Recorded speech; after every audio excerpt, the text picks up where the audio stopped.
Good evening, and thank you for coming. My name is James, and I'm the humanities educator for the Animal Rights Foundation of Florida. Now, I'm typically giving this presentation to a high school classroom, so my audience is a little different. And same level. Same level. We'll find out. We'll find out. So I pretty much know my audience. I can pretty much guarantee that 99% of the kids in the class are eating meat, dairy, and eggs. And there might be one or two kids who are vegetarian, but it's a very rare occasion where you'll get a kid who is vegan. When I speak to adults, it's a little different. I don't quite know my audience as well. So I want to get to know you. So here's what I want everybody to do. I want everybody to please stand up.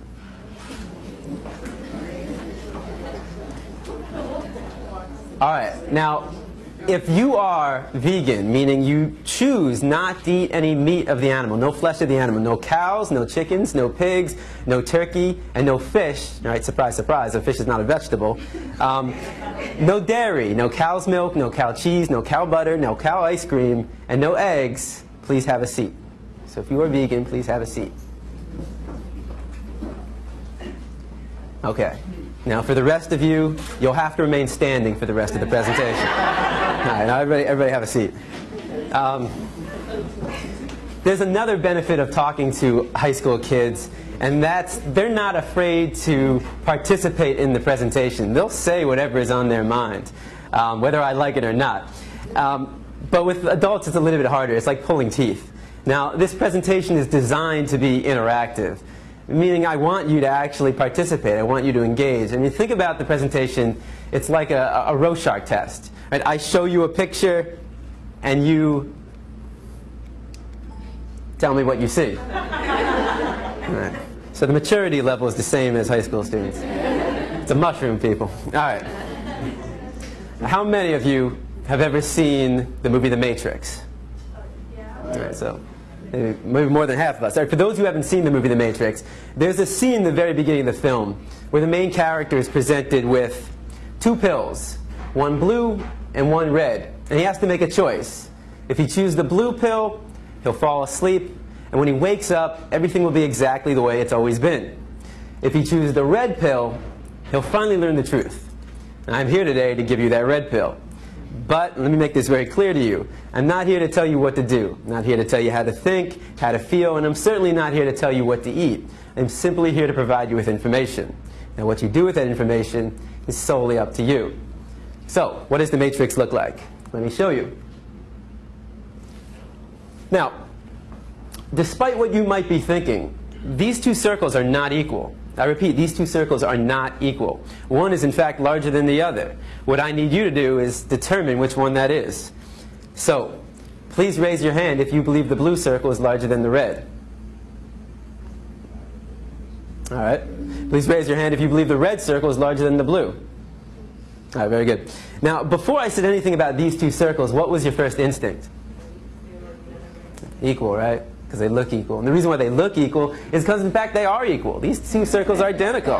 Yet I got just about every one of you to raise your hand and say that they're not. So what do we learn?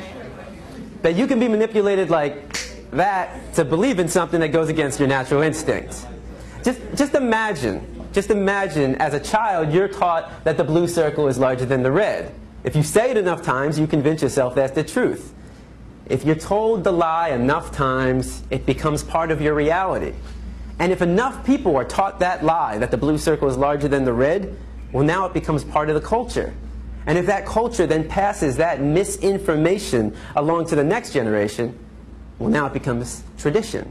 And what we have to remember is that just because we have a tradition doesn't mean it's morally acceptable. Tradition and morality are not always the same.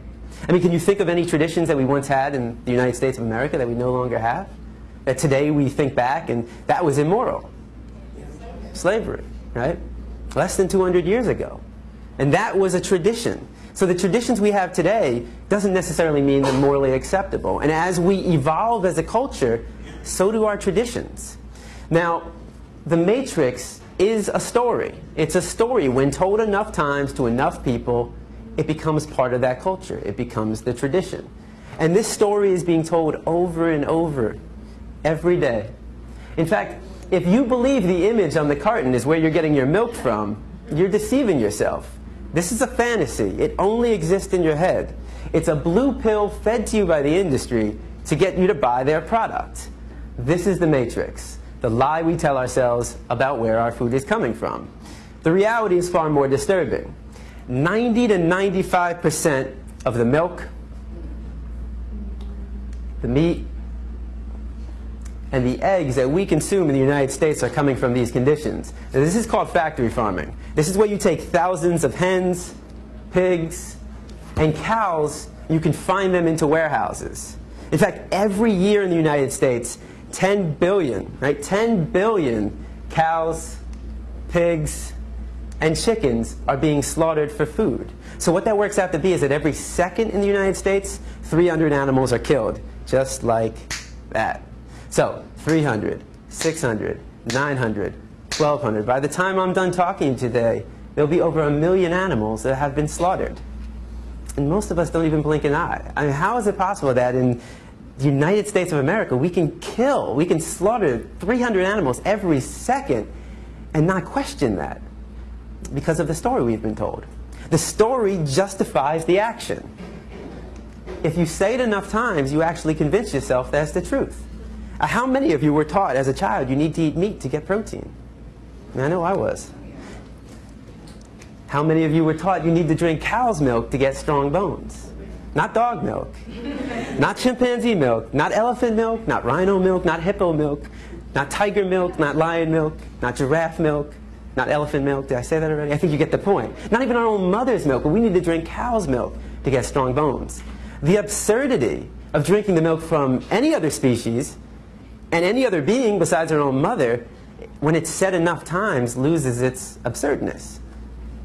So all we're going to do today is find out if the matrix is telling the truth. Now, the first thing we've been taught is that our diet is natural. You know, we eat meat, dairy, and eggs, so therefore it must be natural. So let's find out. Now, you have two images on the wall. All right, again, remember the Rorschach test.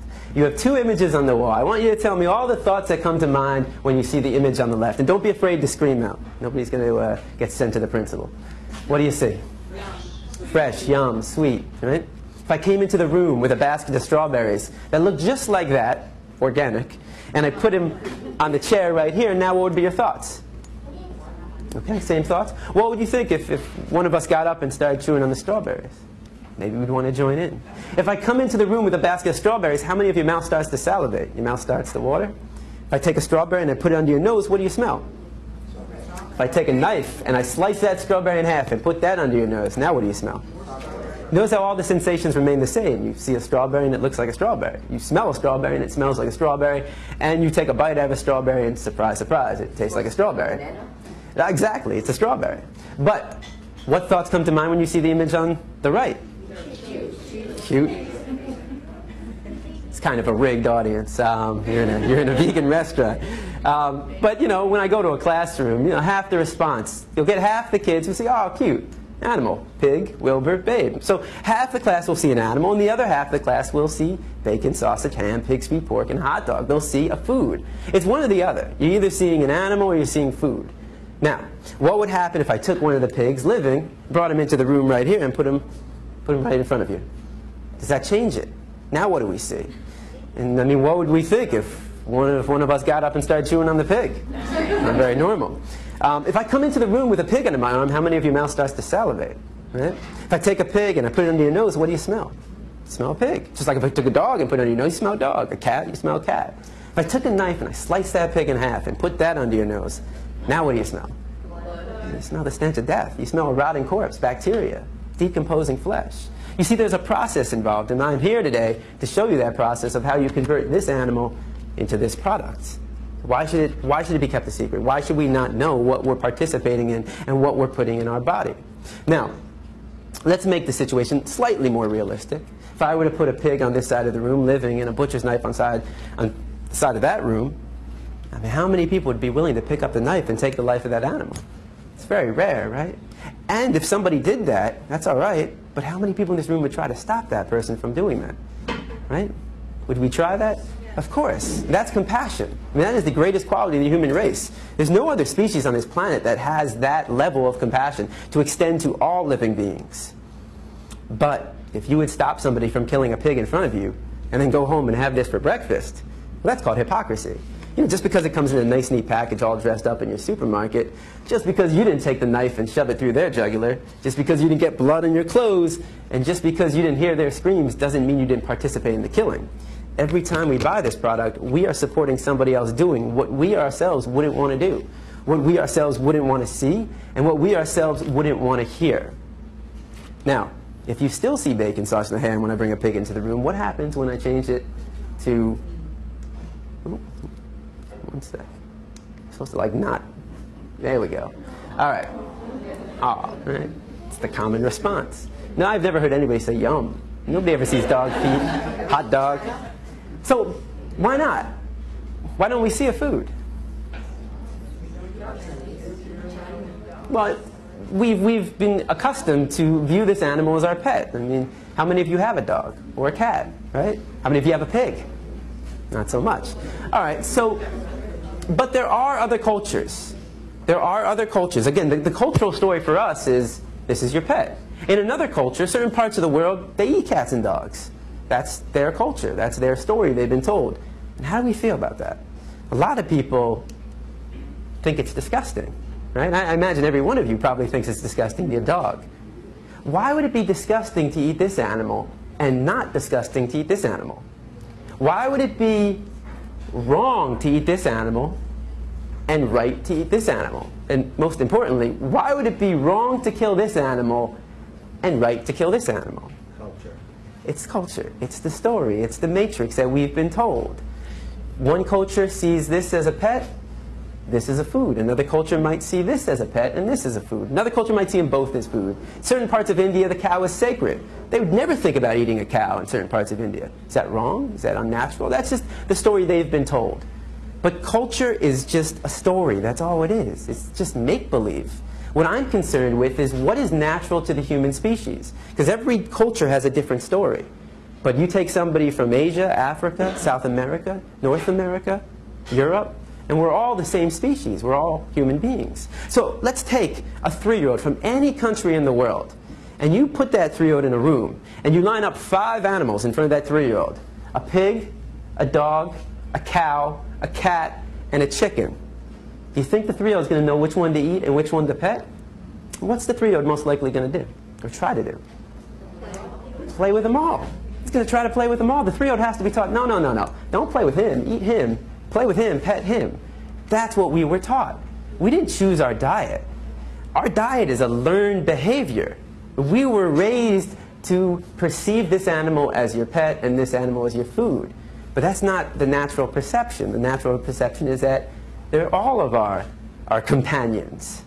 So our parents chose our diet based upon the cultural story. And if you have children, you base their diet on the cultural story being told, which is the same story. Now, let me give you another example. If you take a baby and you put a baby in a crib and you put on the right side a baby chick and on the left side an apple, which one do you think the baby's going to try to play with and which one do you think the baby's going to try to eat? Most likely, I put the inanimate object, in this case the apple, in his or her mouth. And if the baby, most likely will be piqued by the interest of the thing moving, in this case the thing being actually a living being in the chick. Now, if the baby tries to eat the chick, what's the chick going to do? It's going to run away or peck at him. Now, if you walked into a room with a baby in a crib, playing with an apple, and chewing on the head of a live chick, what would you think of that baby? It's like demon baby? You gonna allow that demon baby to play with your baby instead of a play date? Probably not. So if it's not all right for a baby to cause harm to an animal, even when they don't know any better, why does it become more acceptable as we get older, when we do know the difference between an apple and a baby chick? The question is, do we find it acceptable to cause harm to an animal? Well, let's find out. If you don't walk outside right now and you saw somebody taking a baseball bat to a dog's head, what would you do? You take action. At the very least, you'd call the police because you recognize that as a violation of this animal's right to be free from harm. We're all given that right at birth. Every animal on this planet, whether it's a mammal, whether it's an amphibian, whether it's a bird, a reptile, a fish, an insect, we're all earthlings, human beings as well. We are all earthlings. And what do all earthlings have in common? 2 things. We all want to live. We all desire to live. That is what is creates the equality in all of us. We all want to live. And the second thing is we all avoid pain. Those two things make us equal. From the largest land animal on earth, the elephant, to the smallest, the insect, the ant, and everything in between, from the dog, the pig, to the human being, we all desire to live, and we all avoid pain. Now, if you were to walk outside right now and you saw somebody taking a baseball bat to a pig's head, would your emotional response not be the exact same thing? Of course. Because the question for you is, what's the difference? What's the difference between the two? Right? Is there a difference? You might think one is cuter than the other, but that says more about you than anything about these two animals. You know, a lot of kids will say, well, the nose looks different. But I say, but they both got a nose to smell. Some kids will say, well, he's got hooves and he's got paws. I say they both got feet to walk and run. Some kids say, well, his ears are going up and his ears are flappy. They both got two ears to hear. They both got two eyes to see. They both got a heart to beat and a mind to think.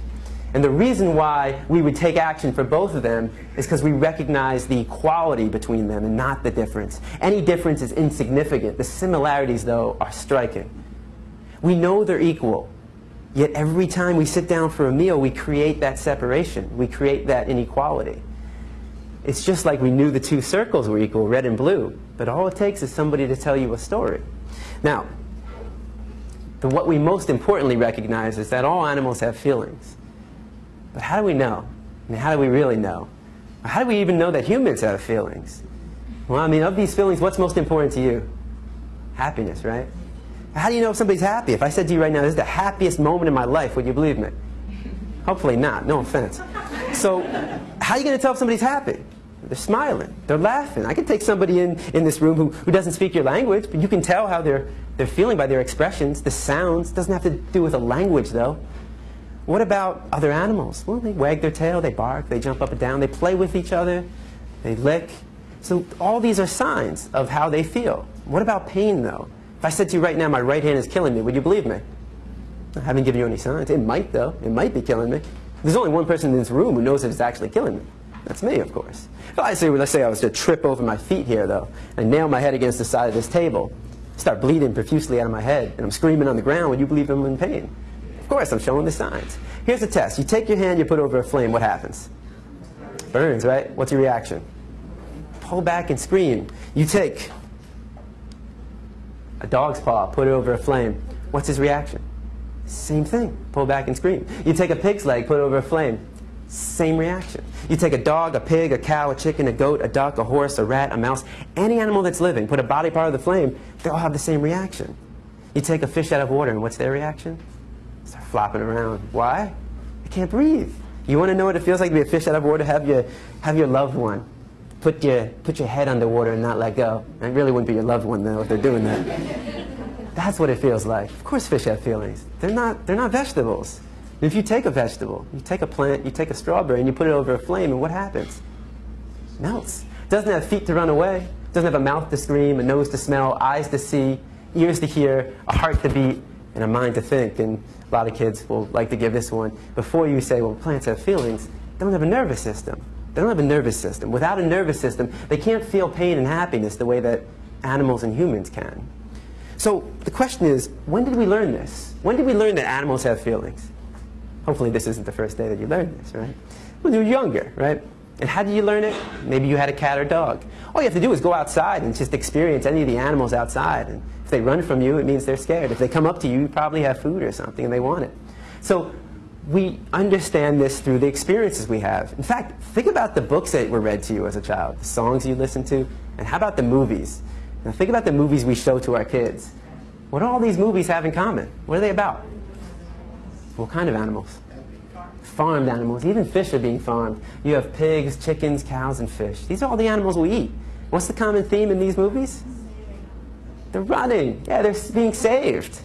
No animal wants to die. No animal wants to be dinner on your plate. And we root for these animals. You take even the biggest pork eater in the world, he's rooting for Wilbur. Nobody wants to see Wilbur made into bacon at the end of that film. Chicken Run. We root for the chickens. Now, I guarantee there are 1,000 people, watching Chicken Run. Go, chickens, go. While eating a KFC bucket of chicken wings. Because they're not making that connection. Babe. How many kids watch the movie Babe, fall in love with Babe, and then go home and are fed Babe unknowingly by their parents. So we're teaching kids to love these animals but eat them too. And this is the closest thing you'll come to see their reality in the Matrix, in the story we've told ourselves. And most of the times, unfortunately, the closest thing we'll come to is in cartoon form. And what is it, by Pixar and Disney, nonetheless. But today we step outside the Matrix, and generally speaking, when I go into a high school classroom, I show Meet Your Meat. If you haven't seen this video, if you still are eating meat, dairy, eggs, fish, take a look at meat.org, meat.org, and you can see the conditions that these animals live in. Now, I'm not going to show you that. Every time I show it to adults, they just leave. They don't come back. So I'm going to show you a 3-minute video, again, by the same people that put on the first video, Farm Sanctuary. It's 3 minutes. If you don't want to watch it, you don't have to. But this is where 90 to 95% of the meat, dairy, and eggs that we're consuming in the United States are coming from. And I mean, really, if you have a problem watching it, but you don't have a problem eating it, you know, why the disconnect there?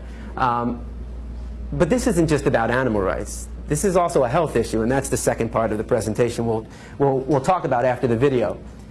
The question is, do these animals look healthy? Do the conditions they're living in look healthy? Because if the animals don't look healthy to you, why would you want to put a sick animal into your body? One last thing before I show the video. A lot of people say, well, what about milk? There doesn't seem to be any harm in raising cows for milk. Notice the very first scene in this video of the dairy cows, and you're going to actually see a cow giving birth. And notice what happens to her calf, and notice her response.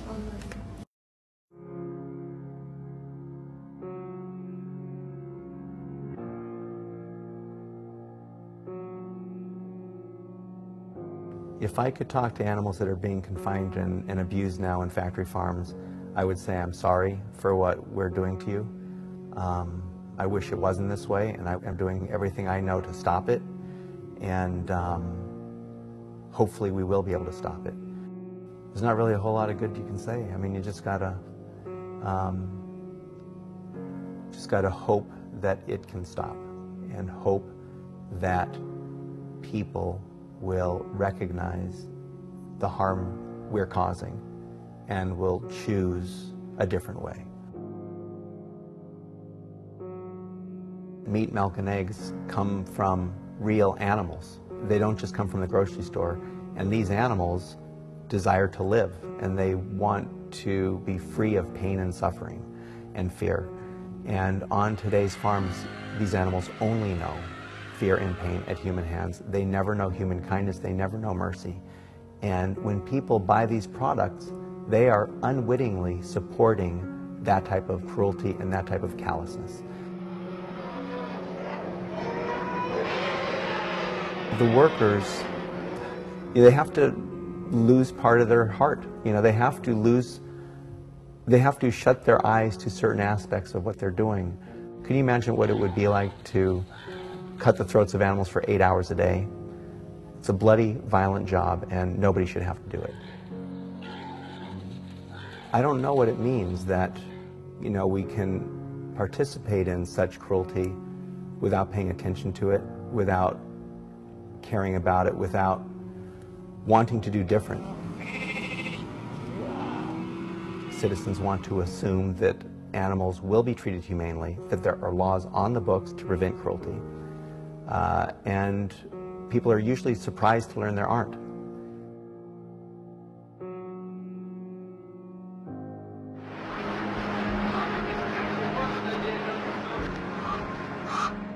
If people looked at what was happening, they'd be appalled. Most people would not support the type of abuse that has become common on factory farms.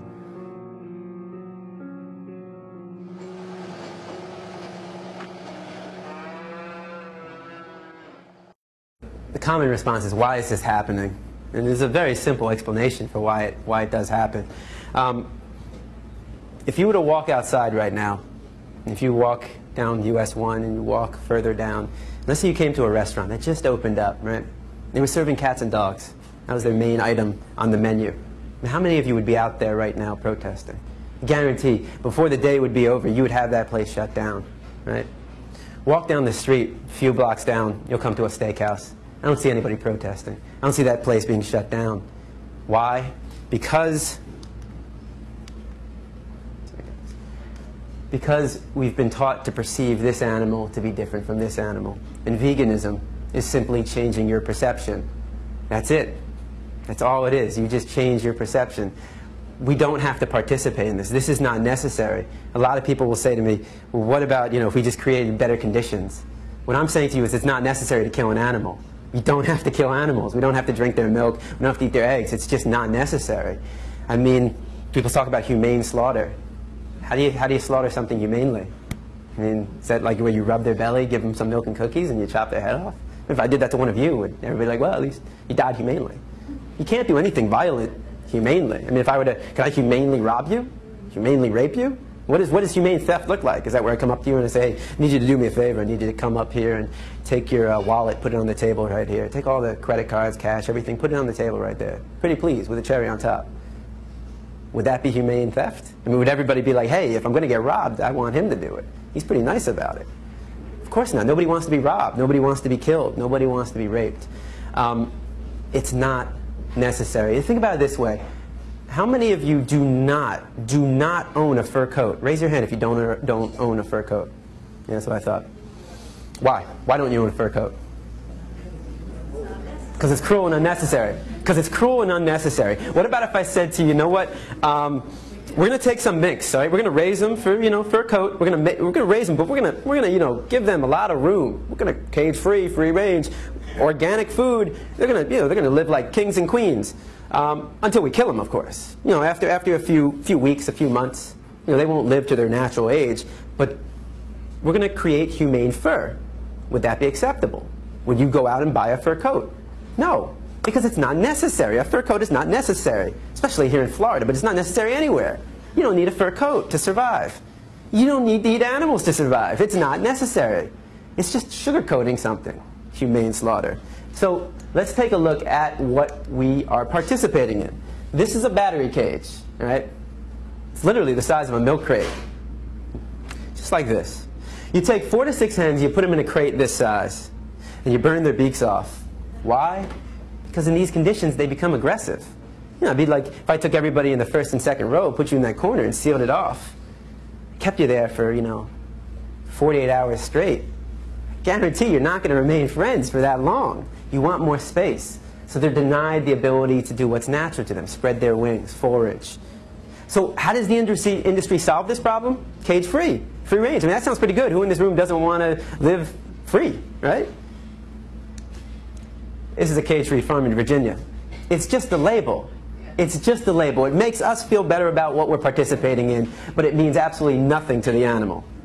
Cage-free simply means you can take 500 hens and put them in this room. According to the industry, that is cage-free. The question is, what is your definition of freedom? Does this apply? Now, even on the old McDonald's farm that we all have stuck in our head, even if you find that magical farm, and good luck finding it, doesn't matter. Because all male chicks born in the egg industry are thrown out. Literally. Why? It seems kind of wasteful. Why throw out the male chicks? They don't fit into the equation. They don't serve any purpose to the industry. So we cage them, we debeak them, we still cage them, call it freedom though. We can still debeak them in these conditions, and we throw out all the male chicks, whether it's cage-free, free-range, or organic. Whoops, that was the wrong way. All so that we can have this. Well, might as well get to know what it is. What is an egg? A lot of people think it's a baby chick. It's not a baby chick. A lot of people think it's a fetus. It's not a fetus. It's not an embryo, which is good. I mean, I don't know why anybody would want to eat a fetus or an embryo in the first place. So what is it? Well, it's an unfertilized egg. That doesn't sound that bad at all. All right. Well, once a month, every woman in this room, or maybe not every woman in this room, sheds, or at some point, sheds an unfertilized egg. What is that called? Period. Congratulations. You're eating a hen period. It's the menstruation cycle discharge of a hen. Now, I'm not going to eat a woman's period, just like, why should I have a hen period? There's no need to eat any period from any living being. It's disgusting, and, we should call it what it is. I mean, if we were just, when we were young, when we were kids, and, our parents said, hey, you want some scrambled hen periods for breakfast? I'll pass. It's like honey. What is honey? Yeah, it's vomit. It's regurgitated throw up. They throw up for their own cells. They take the nectar, they digest it, and they throw up. And it's for their own cells. They're not producing it for us. We call it honey because who in their right mind would want to buy a product called bee vomit? I mean, you know, you put vomit next to any product in the supermarket, and I guarantee it's not going to sell. Doesn't take a business expert to realize that. All right. What about milk? Well, even your happy cows in California are hooked up to machines. This is the way it is. All right. Now, when does a cow start producing milk? During pregnancy. She starts lactating during pregnancy, right? That's funny. I mean, I've been to a lot of schools, and I'll get even high school teachers who will say, huh, I didn't know that. I just thought there was this magical cow that just produced milk. It's like, okay. All mammals produce milk when they're pregnant. And how does she become pregnant? Well, you know, we like to think they get to have sex, right? At the very least, they get the pleasure of sex. But there's no sex on the farm. The farmer's not going to wait for a cow and a bull to get it on. He's not going to set the mood, light some candles, put on Barry White. It's a business. He's running a business, you know? And the business is not in the welfare of the animal. It's in producing a profit. So how do you get a cow pregnant without a bull? Artificially inseminate them. If you were to artificially inseminate a woman without her consent, what would that be called? Rape. I am not saying a woman is a cow, but I am saying rape is rape. I mean, just look up the definition of rape. Exerting your power over another sexually. So what's your definition of another? Does that only apply to women? How about men? How about other beings? Well, now she's pregnant. She gives birth. What happens to her baby? All male calves born in the dairy industry, like if you were here in the beginning, the Saving Billy, all male calves born in the dairy industry are immediately taken away from their mother, chained by the neck to a crate, deprived of their mother's milk, fed an inefficient diet so that their body become anemic, so lack of iron. They will never be able to turn around, will never see the light of day. Every glass of milk supports this industry. And some people say, well, veal is the cruelest industry, or foie gras, where they shove a pipe down a duck's throat. Cruelest industry. How do you put pain in some kind of like, okay, well, it's pretty bad right here, but it's not so bad here. Pain is pain. Suffering is suffering. Don't categorize it. This is all suffering for these animals. Why do they do that to the male calves? Just like the male chicks, they don't fit into the equation. They don't produce the milk.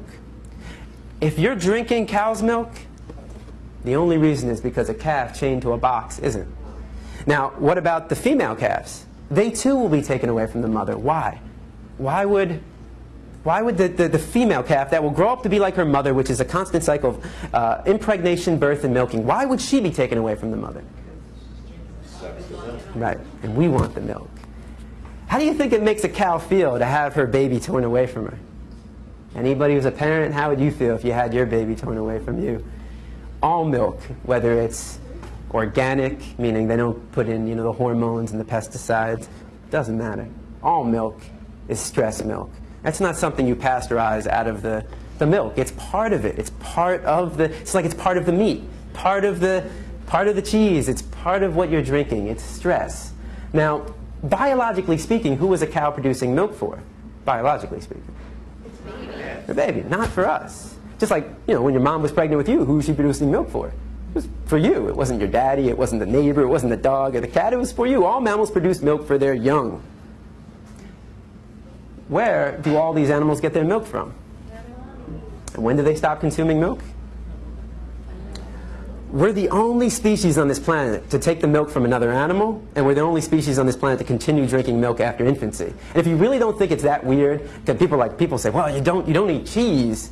Cheese is just spoiled milk. You don't eat cheese. You don't drink cow's milk. That's extreme. That's crazy. Is it really that extreme to not take the milk from another animal? I mean, and if you don't think it's that extreme, if I brought a pregnant woman into the room right now, how many of you would want to drink her milk? You're not. You're not a baby. It is extreme. Now, if cow's milk is meant for a calf, if cow's milk is biologically meant for a calf, why would it be necessary for humans to drink?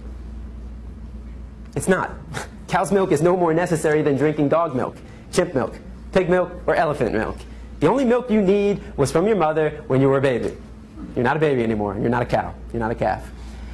Well, what about if I said to you, you're walking in Publix, Whole Foods, Winn-Dixie, maybe Winn-Dixie more likely, and you come across not cow milk, but chimpanzee milk. That's why I said Winn-Dixie. No offense to shop at Winn-Dixie. I can't picture, well, I don't know, maybe Whole Foods. But, all right, so chimpanzee milk, right? How many of you would buy it? Probably not, right? That's disgusting. Why would it be disgusting to take the milk from one animal, but not disgusting to take the milk from another animal? In fact, if you're drinking cow's milk and you find chimpanzee milk, I'd say make the switch. It makes more sense. Why would it make more sense to take the milk of a chimpanzee? Hey, look, if you're going to take the milk from any animal, wouldn't you want to take the milk from an animal that shares 98% of our DNA, 99%? I mean, doesn't that seem to be the logical conclusion? I choose you. That would seem the logical conclusion. What about your dog? If your dog was pregnant right now and I said, I'll pasteurize your dog's milk, would you want to drink it? That's disgusting and that's absurd. It is disgusting and absurd. No more disgusting and absurd than drinking cow's milk, though. In fact, if you have a dog, it actually makes more sense to drink dog milk than cow milk. Why is that? Well, how many of you have a large dog? Okay. How much does your dog weigh? 110. Wow, what kind of dog? What kind of dog? American Bulldog. There we go. All right, 110 pounds. That's pretty close to the human weight, right? 110 pounds? That seems to make sense. This animal weighs 2,000 pounds. Why put a product meant for a 2,000-pound animal into this? You know, baby doesn't even know why. All right. A baby on average weighs 7 pounds at birth. I really don't know where I'm supposed to be pointing this. It's like a magical wand. There we go. A calf weighs 90 pounds at birth. At birth, 90 pounds. Baby, 7 pounds. Calf, 90 pounds. The calf will grow to 500 pounds in under a year, in 9 months. 410 pounds in under a year. What makes them grow so large so fast? The milk. But of course they're not getting the milk, and if it's not organic, what are they getting? Hormones. They're getting steroids. Again, that's not something you pasteurize out of the milk. And how do you keep animals healthy in these conditions? You pump them up with antibiotics. 70% of the antibiotics produced in the United States are fed to farm animals. That's not good. Right? That is not good. You know, you wonder why so many people are dying in the hospitals. They get some infection and they take these antibiotics and they don't work anymore. So how do we actually justify putting a product meant for a 2,000-pound animal? They grow to 2,000 pounds in 2 years into this. Well, the story. Once again, the story justifies the action. Say it enough times, you convince yourself it's the truth. Every story has an author. Who is the author of this story? Dairy. Right. And what is the ultimate goal of the dairy industry? I mean, why would the dairy industry be some holier-than-thou company? I mean, if I said to you, cigarettes, it does a body good, you'd probably say I work for the cigarette company, right? And none of us would believe that. But why believe this? And if you believe that milk does a body good, why would 75% of the human population be lactose intolerant? Do you know what that means? That means 3 out of every 4 people on this planet, when they drink milk, they suffer from one of these symptoms. Diarrhea, stomachache, gassiness, bloated, ear infection, excess mucus. And that's normal. If you suffer from any of these symptoms, stop drinking cow's milk. Your body's trying to talk to you. Your body's saying, look, I can't do it anymore. Stop. Listen to your body. Your body knows best. Of course, the dairy industry will come up with a new product called, what, lactate? They put the enzyme. You see, the reason why most people are lactose intolerant is because all mammals, and human beings are mammals, have an enzyme known as lactase. Put an A right there. That enzyme breaks down the sugar known as lactose. As we mature, we lose that enzyme. So it's normal to be lactose intolerant. But of course, the dairy industry starts injecting the enzyme into it. That's not normal. That's not natural. And again, you're going against what your body is telling you. You know, the dairy industry says, listen to us. We know better than your body. They don't. Your body knows best. You are your best doctor. But it must be good for kids, though, right? I mean, because every school I've been into, elementary, middle, and high school, is all one product being served. What product is that? Milk. Well, what's the #1 cause of food allergies among infants and children? Anybody want to take a wild guess? No shit. All right, so if most people on this planet can't consume milk, and most children and infants, if they have an allergy, it's from milk, cow's milk, and not peanuts, but cow's milk. Why again are we drinking this? What have we been told? Drink milk, get strong bones. Does a body good. What does a body good? Calcium does a body good. The question is this the best source of calcium? Let's find out. Countries that consume the most milk. What countries drink the most milk? US. I go into classrooms and you get kids being like, Florida. All right. Norway would be on this list as well. What is osteoporosis? It's a loss of bone density. It's literally weak bones. Remember what you've been taught. Drink cow's milk, get strong bones. What countries have the highest rate of osteoporosis? All right, well, either it's just a random coincidence or there's more to it. The more to it is this. Any product that comes from an animal has animal protein. That makes sense. Animal product, animal protein. Well, that animal protein, you know, protein is the amino acids, the building blocks of protein. Those amino acids, which are good, unfortunately, though, they're high in sulfur. So you want amino acids, but the problem with animal protein is that those amino acids are high in sulfur. When you put that in your body becomes acidic. You're making your body acidic, and your body's not meant to be acidic. It's meant to be alkaline, right? The pH balance is going lower than what it should be. So how does your body compensate? Well, they have to neutralize the acidity. So what do? They start releasing calcium from the bones. So the more cow's milk you drink, according to these statistics, the weaker your bones can actually become. The more animal protein you eat, the weaker your bones can actually become. In fact, if you look at countries in Africa and Asia, they don't suffer from very high rates of osteoporosis. They also don't drink very much cow's milk, if none at all, and they also don't eat as much animal protein. Now, kids will say, yeah, but wait a second, what do I put on my cereal? Problem solved. Designed for you the chance to diagnose them as a problem. Right, it's because this information isn't out, I mean, it's out there, but people aren't being taught it. And this is, you know, this is basically the alternative perspective. And, you know, you can do your own research and find out if what I'm saying is valid or not.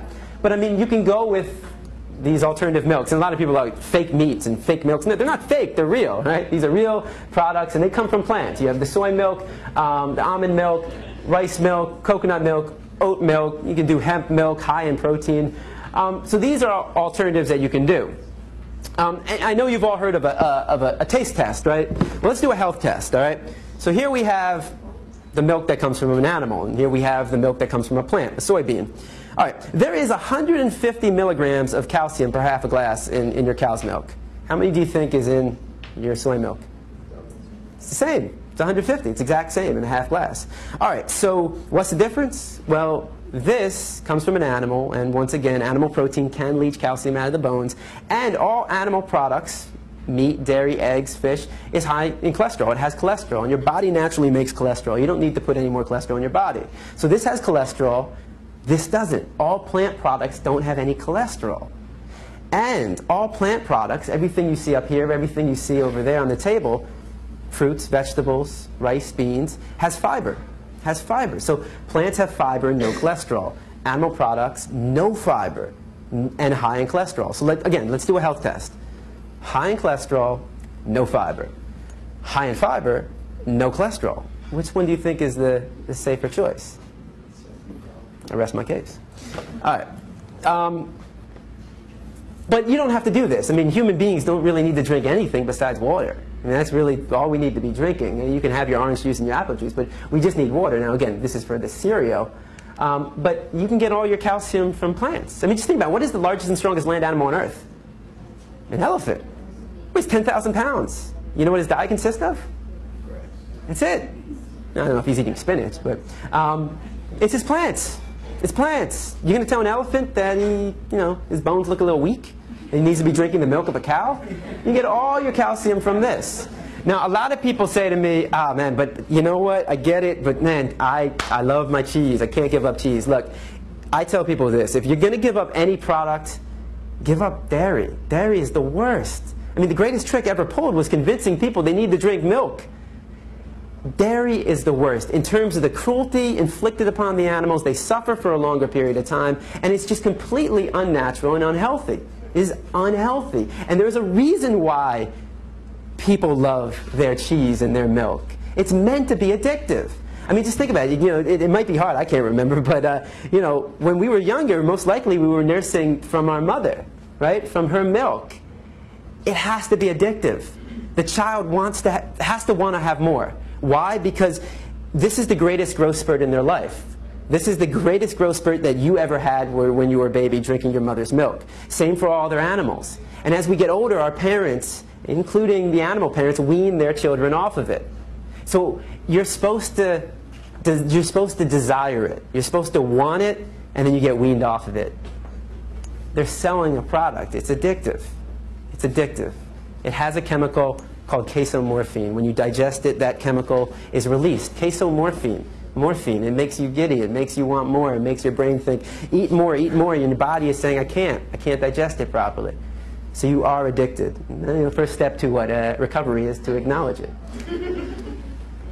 68% of all diseases in the United States are diet-related. This is a government statistic. And what that means is that, especially when I talk to a high school class where my audience is, 99% eating meat, dairy, and eggs, if you don't change your food choices, you might become part of the statistic. I mean, it's what, 3 out of every 5 people. This is a government statistic. In fact, what are the leading causes of death in the United States? What are the top 3? Cancer, heart disease, strokes. Diabetes is number 6. All right? Every 40 seconds, somebody suffers a stroke in the United States. Right? That's the American Stroke Association. The American Heart Association says that every 24 seconds, somebody suffers a heart attack in the United States. And the Institute for Cancer Research says that every day, 3,400 people in the United States are diagnosed with cancer. 3,400 people every day, new people. How many people in this room know somebody or knew somebody who has or had cancer? Raise your hand. Take a look around you. Isn't we find this a little disturbing? I mean, we might be living longer, but we're living longer with diseases that haven't been around, that they're more rampant than they ever have been. In fact, I've been reading that they say that the children today, the young generation today, will die at a younger age than their parents. Meaning that, if your parents live into 75, they might die at 70. And we're just going down. How is that possible? In fact, is the 68% coming from the image on the right or the left? Right. I mean, you ever heard of somebody suffering a heart attack because they ate too many fruits and vegetables? It's unheard of. A key to a healthy diet is a variety of foods and a variety of colors. How much variety do you really see?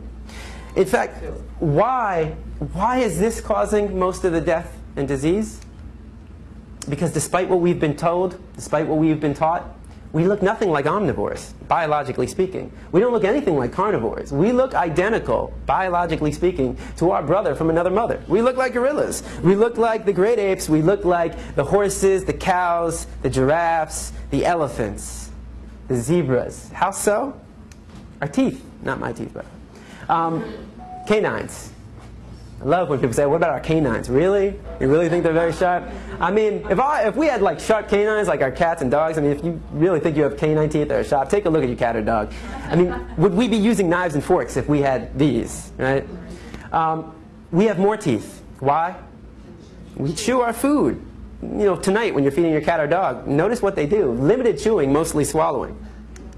Our jaw goes like this. We grind our food. Their jaw opens up wide. In fact, if you want to know what humane slaughter looks like, here it is. Look at the animal kingdom.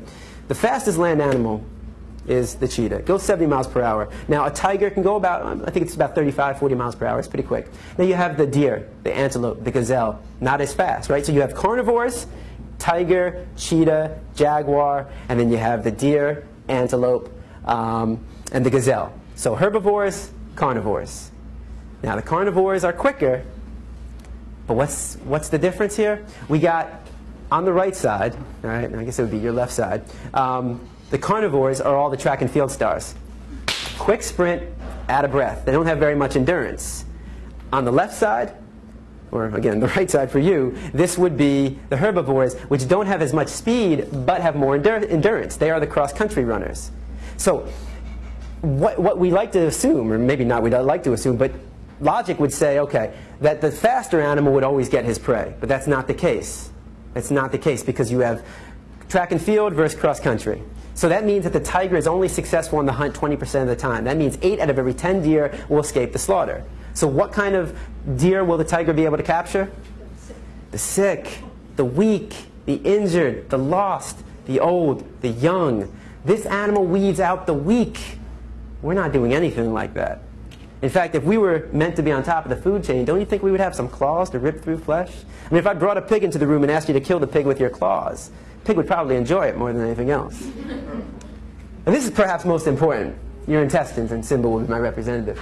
Small intestines, large intestines, also known as the colon, small and large. Now, your intestines combined, large and small, make up 10 times your body size. Your body being your mouth to your anus, which is about 3 feet. And then multiply that by 10, and you have 30 feet of intestines in your stomach. And it's, from this wall through that door. 30 feet of intestines in your stomach. Carnivores, omnivores, it's about 3 to 6 times their body length. So let's say that Simba, it would be about, anywhere from 15 to 20 feet. 30 feet, 15 feet. Whose food gets traveled out quicker? Simba's, which is good, because you can call it bacon as much as you want, but once it's in your body, it's no longer bacon. It's decomposing flesh. It's bacteria. And it builds up, and they have, by the way, 10 times the amount of hydrochloric acid to break it down. So we don't even have the pH balance and the enzymes to break it down properly. So what happens? It leads to clogged arteries, which leads to heart disease, heart attacks, strokes, diabetes, high blood pressure, high cholesterol, and obesity. You ever heard of a tiger suffering from high blood pressure, high cholesterol, strokes, obesity? You know why these animals don't suffer from these diseases? Because they eat what's natural to their anatomy. When it comes to diet, we are the dumbest species on this planet. What do these two things have in common? Mercury. In fact, there's a warning label. There's a warning label on fish. I don't know if you've ever seen it. You know what it says? Certain people shouldn't consume it, men or women. Pregnant women. All right. Hopefully it's not pregnant men. All right. Pregnant nursing women, women who may become pregnant, young children should not eat the following fish, including tuna, because nearly all fish and seafood contain some amount of mercury, chemicals known to cause cancer, birth defects, and reproductive harm. What else does the government tell women not to consume when they're pregnant? Alcohol, cigarettes, and drugs. So basically, government's saying, hey, look, if you're thinking about becoming pregnant, lay off the drugs for a little bit and stop eating fish. If it can do that much harm to a woman, why would anybody want to consume it? And I mean, do I really need to, say, at this point, do any one of us want to touch any food that comes from the sea? All you got to do is turn on the news, open up a newspaper, and what do you see? Oil spill. Why? Why would you want to put this? I mean, here's how it works. You take a small fish in the Gulf right now, right? Very, very small fish. That small fish is inevitably going to swallow some oil. It's going to swim further out, maybe miles away from the spill, and will get eaten by a larger fish. And then that larger fish is now contaminated and will swim out even further. And that larger fish will then get eaten by even larger fish. Now that even larger fish is contaminated with oil. And then we catch that even larger fish, and then we eat it. Cooking the animal is not going to get rid of the oil. It becomes part of the meat. So why do we consume it, though? Why do we consume, this flesh of an animal? What have we been told? You need to eat meat to get protein. Protein, right? But how many grams of protein are we supposed to get? Does anybody know? Okay, in terms of grams per day?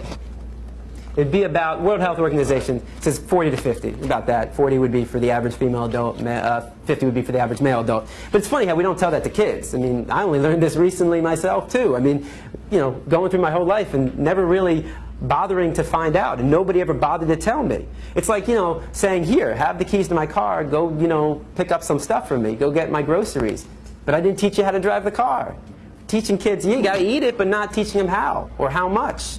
Now, again, let me show you how easy it is to get protein, all right, especially here in the United States. All right, your standard American diet for breakfast, you got your bacon, you got your cow's milk, and you got your hen periods. All right, how many slices of bacon would you want? Now, I know you might not eat bacon now, but how many slices do you remember as a kid, maybe? Maybe 2? Okay, each slice has 5 grams, 2 times 5. All right, how many eggs would you want? 2. Each egg has 6 grams. So what do we got? 12 plus 10? 22. How many glasses of milk? 1 glass. Each glass is 8 grams. So you are at what? 30. You're not even done with breakfast. That's not including the toast with cow butter you might put on it. So you're not even done with breakfast, and you're almost at the limit. The average American does not need to worry about getting enough protein. They need to worry about getting too much protein. That's why the United States has the highest rates of obesity in the entire world. All right? I mean, people all the time say, James, wait, you don't eat meat. Where do you get your protein from? Like all of a sudden, like, holy shit, like it's all of a sudden dawned on me, like, I have been without protein for the last 8 years. Let's go to McDonald's and get a Big Mac. Like I'm about to fall down or something or pass out. Have you ever heard of somebody in the United States suffering from a lack of protein and going to the hospital? It's unheard of. It's funny, even dealing with kids, I have a kid say, I tried to go vegan for a day and I got really sick. It's like, what? It's like people say, oh, I know somebody who was vegan who was sick. Really? I know tons of meat eaters who are sick. I mean, like, yeah, you can be an unhealthy vegan. What I'm telling you is it doesn't matter if you're eating meat, dairy, eggs, fish, or you're eating a plant-based diet. You should know what you're putting in your body. You should know how many grams of protein you're getting. You know the amount of iron, calcium that you're getting. And by the way, people say omega-3 from fish. You can get that from the seeds, the nuts. You can get that from other things. Flax seeds is a very good example. Think about this. These are the largest and strongest land animals on Earth. And what does their diet consist of? Plants. You're in good company if you're only eating plants. And what's so ironic about this is that the largest and strongest land animals, not only do they not just eat a plant-based diet, they also live the longest. I mean, this animal can live to 70 years. They can live to about 50 to 60 years. The gorilla about 50 years in the wild. And their diet consists of nothing but plants. I mean, you're going to tell any of them they're missing out in protein? I mean, this animal has 10 times the upper body strength of the average male adult. And where is he getting all his protein from? From this. His diet consists of roots, shoots, bamboo, and banana. He's getting all his calcium, all his iron, all his vitamins, all his minerals, the amino acids from this. You get everything. Everything. Here's the new food pyramid, right? There's two things. Your body is like a machine, okay? Think of your body as a machine. You have to put the proper fuels in it to get it to work properly. If you don't put the proper fuels, it ain't going to work. And if you put fuels that aren't as good quality as others, that will lead to heart disease, cancers, strokes, diabetes, obesity, high blood pressure, high cholesterol. It's like if you take a Porsche and you fill it up with diesel, what happens? You just screwed your car up, right? And I guarantee, what are people going to say to you when you say, hey man, I put diesel in my car today? You know what they're going to say to you? I guarantee they're going to say, what the fuck is wrong with you? No offense. When somebody puts a hamburger in their mouth, nobody's saying, what the fuck is wrong with you? Stop. Stop. All right? You get everything. All right? I know I said think of your body as a machine. Now think of your body as a house. I love analogies. Think of your body as a house, right? To build a house, you got to start with a foundation. You can't start with the roof. Here's the foundation. This is the foundation. This is where all of it starts. The fruits and vegetables. Keto, healthy diet, variety of foods, a variety of colors. You get everything from this, right? And then you build your walls with the legumes, the beans, and you got the whole grains, the wheat, the pasta, the spaghetti, the rice, the breads, and on top, your roof.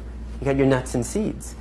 You can get everything from this, everything. All your vitamins, A, B, C, vitamin D from the sun. You get all your calcium, all your iron, your omega-3, all your protein, the amino acids. Everything from this, everything. Now I know I'm a skinny white dude with glasses telling you get enough protein, but these guys aren't skinny. Only one of them's white. So as you can see, these guys, their diet consists of no meat, no dairy, no eggs, no fish. There might be some variations. Tony Gonzalez, he might be eating fish. Don't hold me to it, but I know Prince Fielder, who is your 2009 home run derby king, no meat, no dairy, no eggs, no fish. Mac Danzig, who fights in The Ultimate Fighter, he's season 1 champion, UFC fighter, no meat, no dairy, no eggs, no fish. So you can still excel at your sports. You can still gain muscle mass on a plant-based diet. Again, just remember the gorilla. So what do they eat? Instead of dairy, everything a meat eater, a dairy eater, an egg eater eats, I eat as well. It just comes in plant form. No cruelty involved, no cholesterol, high in fiber. And these are all the processed food. This is the transition food. This is where you go when you go from eating meat, and you make that switch. Instead of poultry, instead of beef, garden burger, veggie burger. Right here, what you see up here, this is one of the best items on the market. And again, not like the healthiest food in the world, but certainly better than your meat. This is called the riblets. Now, I want you to try. If you haven't tried this, go to Publix, Whole Foods. You can get all this food at Publix and Whole Foods. And it's really amazing. If you try it out on your family, you don't tell them it's meat. I'd love to see the response they give. It really is good stuff. And remember, all meat, dairy, and egg products go through a process. All right, it doesn't just magically form. In this case, the process involves killing, cooking, pasteurization, refrigeration, freezing, and we cannot forget the all-important seasoning. I mean, I remember going to McDonald's as a child, and I didn't just get a slab of meat. That slab of meat had herbs and spices put into it, was put on a grill, cooked, and then it came to me with a bun, lettuce, tomatoes, ketchup, mustard, and onions, and a pickle. What are all those things made out of? Plants. We put condiments, spices, and herbs on the meat to make it taste better. In fact, what would meat be without plants? Just be a dead animal. Be a carcass on your plate. It would be no different from roadkill. So the word of the day is vegan. And a vegan is somebody who chooses not to eat any meat, dairy, eggs, or fish. And again, how is this extreme? How is it extreme not to be drinking the milk of any other species? How is it extreme not to be eating hen periods? How is it extreme to not be participating in a system that unnecessarily kills animals? A lot of kids say, man, even after all this, they're still like, what do I eat as a vegan? Now, all these products are vegan. There's no meat, no dairy, no eggs, but this is all crap. This is unhealthy. This is the junk food vegan. And you know, kids get all excited. All right, I'm going vegan. I eat just nothing but... It's like, God only knows what they're telling the parents. You know, if your diet consists of nothing but Oreos, Skittles, Airheads, Fritos, Sour Patch Kids, and Big League Chew, you're going to die. This is unhealthy. I don't know if kids hear that, but, you know, all right, I'm going to live. On a healthier note, you know, you have your scrambled eggs, I have my scrambled tofu. Pancakes, you don't have to use cow milk. Use soy milk, oat milk, rice milk, almond milk, coconut milk, hemp milk, fruits and vegetables. Spaghetti, pasta, refried beans. You even have vegan sour cream, guacamole, comes from the avocado. Soy cheese, rice cheese. They even, you know, have this magical cheese I'll get to in a sec. Veggie burger, veggie dog. Cupcakes, they have egg replacers. I think I'm going to have them up here. So you can replace the eggs with bananas, applesauce even. You can use soy milk, oat milk, more flour, water. Coconut milk ice cream, one of the best ice creams in the world. Again, not healthy, but you know, healthier than cow milk ice cream. You know, I've always said to people, hey man, if you can put a man or a woman on the moon, how hard is it to make a cheese that doesn't come from a cow or, you know, a goat? Like, how hard is it to make a vegan cheese? Well, they heard me. This is called Daya cheese, actually. And the great thing is no soy, no rice. It's actually made out of tapioca and arrowroot flour. I know that's not making your mouth water, but man, it is good. Here's another example of where you can get your protein from. This is a vegan sausage. It's about that big. It's the size of this remote. And there's 4 in a package. Each one of these has 29 grams of protein. And again, the healthiest food you can eat is the whole foods. I don't mean the supermarket. I mean the fruits, the vegetables, the rice, the beans. You know, stuff that's fresh. It's not processed. The last thing I do want to show you is another video. This is a happier video, and this is the whole idea of change in perception. I know I'm keeping you here, Jesus, longer than you probably wanted, but this is a really beautiful story, and I hope you enjoy it.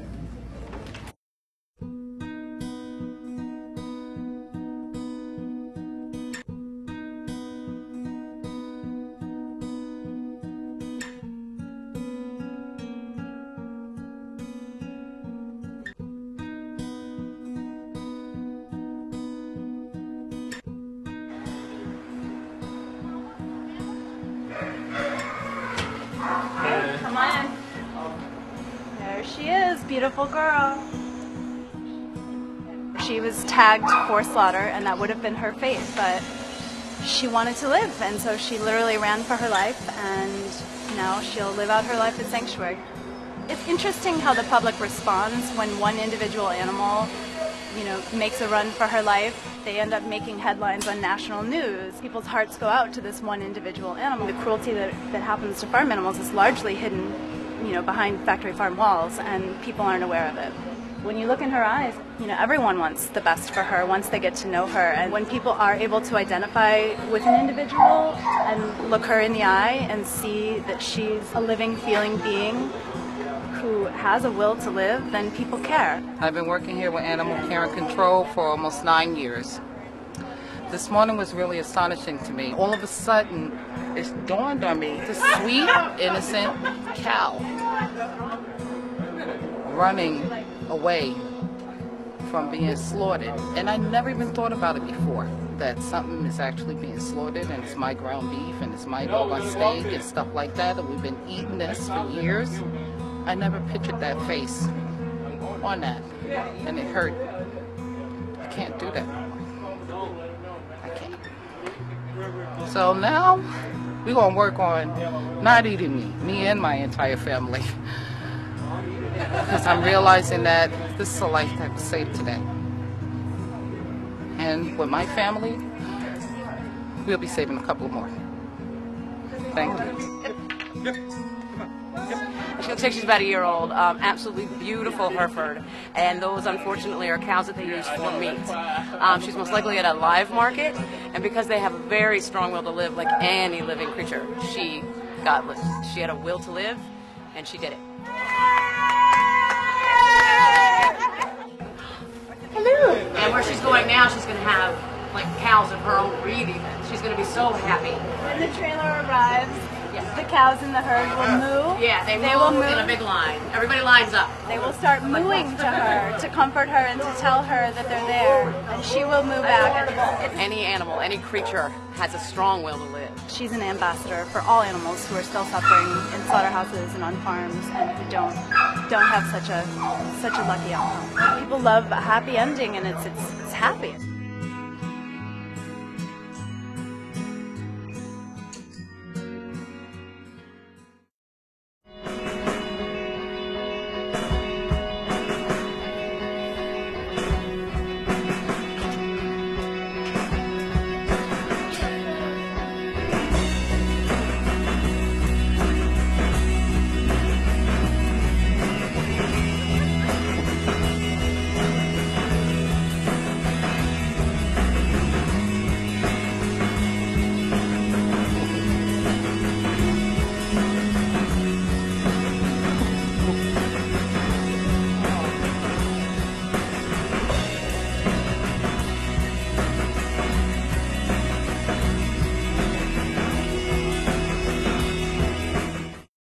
I've seen that like 100 times and I still get goosebumps. It's simple, you know. It's unnecessary. It doesn't have to be this way. You change your perception, you change the story. That's all it is. It's just the changing of the story. And you know, we can't wait for other people to do it. We have to do it ourselves. Every animal wants to live. Every animal wants to live, and no animal wants to experience pain. If you guys want more information, you can always email me at james@arf.org. You can visit our website for all of this information, arff.org. We're giving these presentations throughout the year. This is obviously every last Sunday of the month. I give these presentations here at Sublime, 5:30 to 6:30. I know we're gone over. But also, we go to juvenile detention centers, we go to high schools. We do many different presentations on different subjects as well. Right now I'm spending most of my time in camps. It's been very nice not to have to say, if you can hear my voice, clap once. Don't put that in your mouth or your ear. So yeah, if you want more information about what we do, all these presentations are free. They're all free. We give them free. So if you're interested in having a presentation at your school, if you're a teacher, at some community event that you might be running, we do everything. You know, it doesn't matter whether there's, you know, birthday party, bar mitzvah, bat mitzvah, circumcision, maybe not the circumcision. All right. Also, I do want to say there's a lot of information out there. We have starter kits. We have Why Vegans, to talk about the ethical aspect of veganism. There's also, again, more information on the Animal Rights Foundation. This is a card. This has a list of all the veg-friendly restaurants in South Florida, Miami-Dade, Broward, and Palm Beach counties. Definitely take one of these. It's all out there on the table. This is my card as well. If you have any questions, you can come see me. If you did not print out the email, if you were on the Sublime list and you want $10 off tonight, it's only for the table. So yeah, I apologize for that, but it's for the table. So not everybody at the table gets it. It's just, or maybe no, you know what? I'm wrong. I'm totally wrong. It's for two. So it's if you have a group of 4 people, you get 2 of these. And thank you guys for listening. I hope you enjoyed it.